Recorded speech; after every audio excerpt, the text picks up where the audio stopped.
If you have a CR1 or CR2 conditional 2-year green card, you're supposed to apply for your 10-year green card, also known as removal of conditions. But what happens if you miss the actual deadline to apply? Hi guys, my name is Ksenia. I make videos for people who are going through the family immigration process. I'm not an attorney. My videos are based on public information, my own experience and the experience of my subscribers.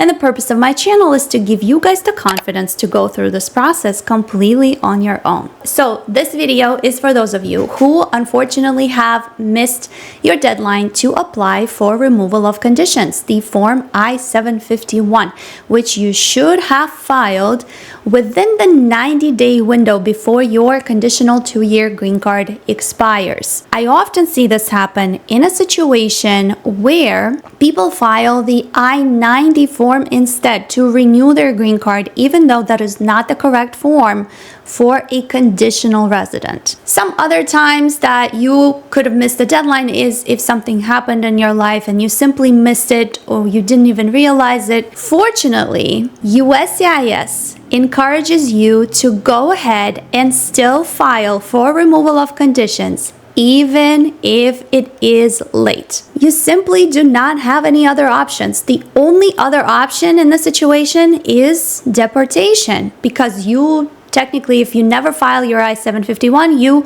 will no longer be a permanent resident. You will lose your status.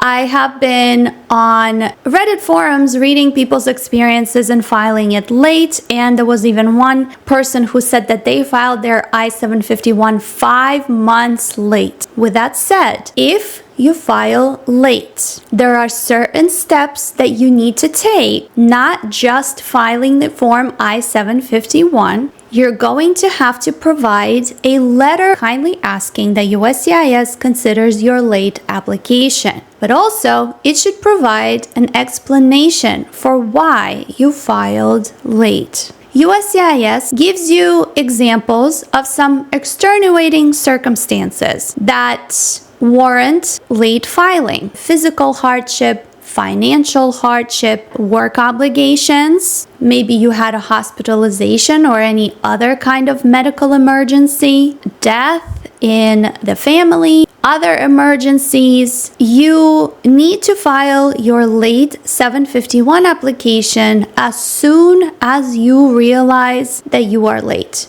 Of course, the I-751 takes a bit of time, not because the form is complex. Honestly, the form itself is fairly simple, but it's the evidence that you must present with your form. Just like you did for the I-130 or for your fiancé case, are going to have to present a lot of bona fide marital evidence. If you had a divorce or a case of abuse, look at the form instructions to see what you can do in your situation. Aside from providing the bona fides of your marriage, you also will need to provide evidence of the circumstances that prevented you from filing on time. And perhaps you're getting a little bit discouraged watching this video. Maybe you simply missed the deadline because you feel like your life circumstances don't fall into any of the categories that we just discussed. But really sit down and think about what actually happened that prevented you from filing on time. And perhaps, honestly, in most cases, you can probably find that it was for a reason. And you can explain to USCIS what that reason was. Another reason, like I said in the beginning of this video, why a lot of people file late is because they have erroneously submitted the I-90 application. You filing the wrong form is not really a legitimate excuse according to USCIS. And if that was the case for you, you will need to explain it to them when filing your I-751. And the final note for those of you who are filing in a case of abuse or extreme hardship. In that case, you do not have to wait for I-751 filing period 90 days before your green card expires. You actually can file for removal of conditions literally at any time. But also, if you do end up filing late,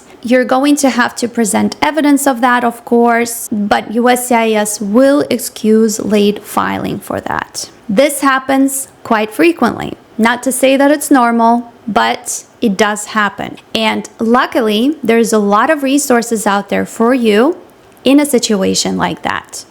So if you found this video useful, give it a thumbs up and subscribe to my channel. Share your experience below, and I hope to see you guys in my next video. Bye!